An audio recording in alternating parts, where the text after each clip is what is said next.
Hi, I'm Laurie from TimesWePlayMag.com, and this is a new game called Race Through Space, and it's from Ravensburger. The object of the game is to get all of your rocket pieces onto the moon and earn the most points.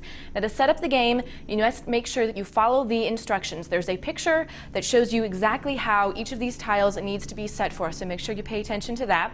And when you've got it all set up, you just roll the dice and you move your rocket pieces that number of spaces forward. So I rolled a 3, so I'm going to move my guy 1, 2, 3 spaces.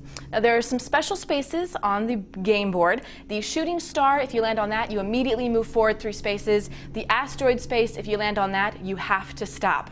Also on the die, there are arrows, and that means that you can either move one of your pieces up to the next colored piece that you have. So if I'm blue, maybe I want to move this guy up so that he's even with that guy, or I can choose to move one of my opponent's pieces back. So there's a little bit of excitement to the gameplay here, some twists and turns. Also, the game board is a moving game board, so every time it's the first player's turn, he must take the bottom tile and move it up to the front. It's kind of confusing though, because the instructions don't really explicitly tell you if the first player is supposed to move his rocket first and then move the tiles, or move the tile and then move his rocket.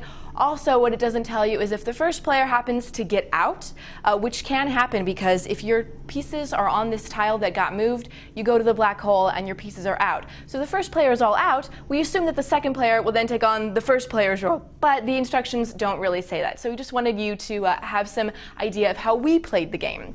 Now, at the end of the game, all of your rockets are going to be on these different space stations on the moon. So if this guy's the first guy to reach the moon, then he has to go to space station number 12. That's the highest point value you can get. The second rocket goes to space station 11, and so on. So when everybody is on the moon and on a space station, and you count up all of your points, and the player with the highest points wins. There are a lot of rules, and it might take some getting used to. You might want to do a practice round first just to make sure everybody understands how the game is played. And once you get playing, it's kind of a lot of fun, but again, there are a lot of rules, so it can be a little confusing for kids. It's for ages 6 and up. We like that there are some twists and turns to make it exciting. We just wish there weren't so many different rules to make it a little bit confusing. If you want to find out more info on this game, such as how much it costs or where to buy it, then come visit TimesWePlayMag.com, your #1 source for all things play.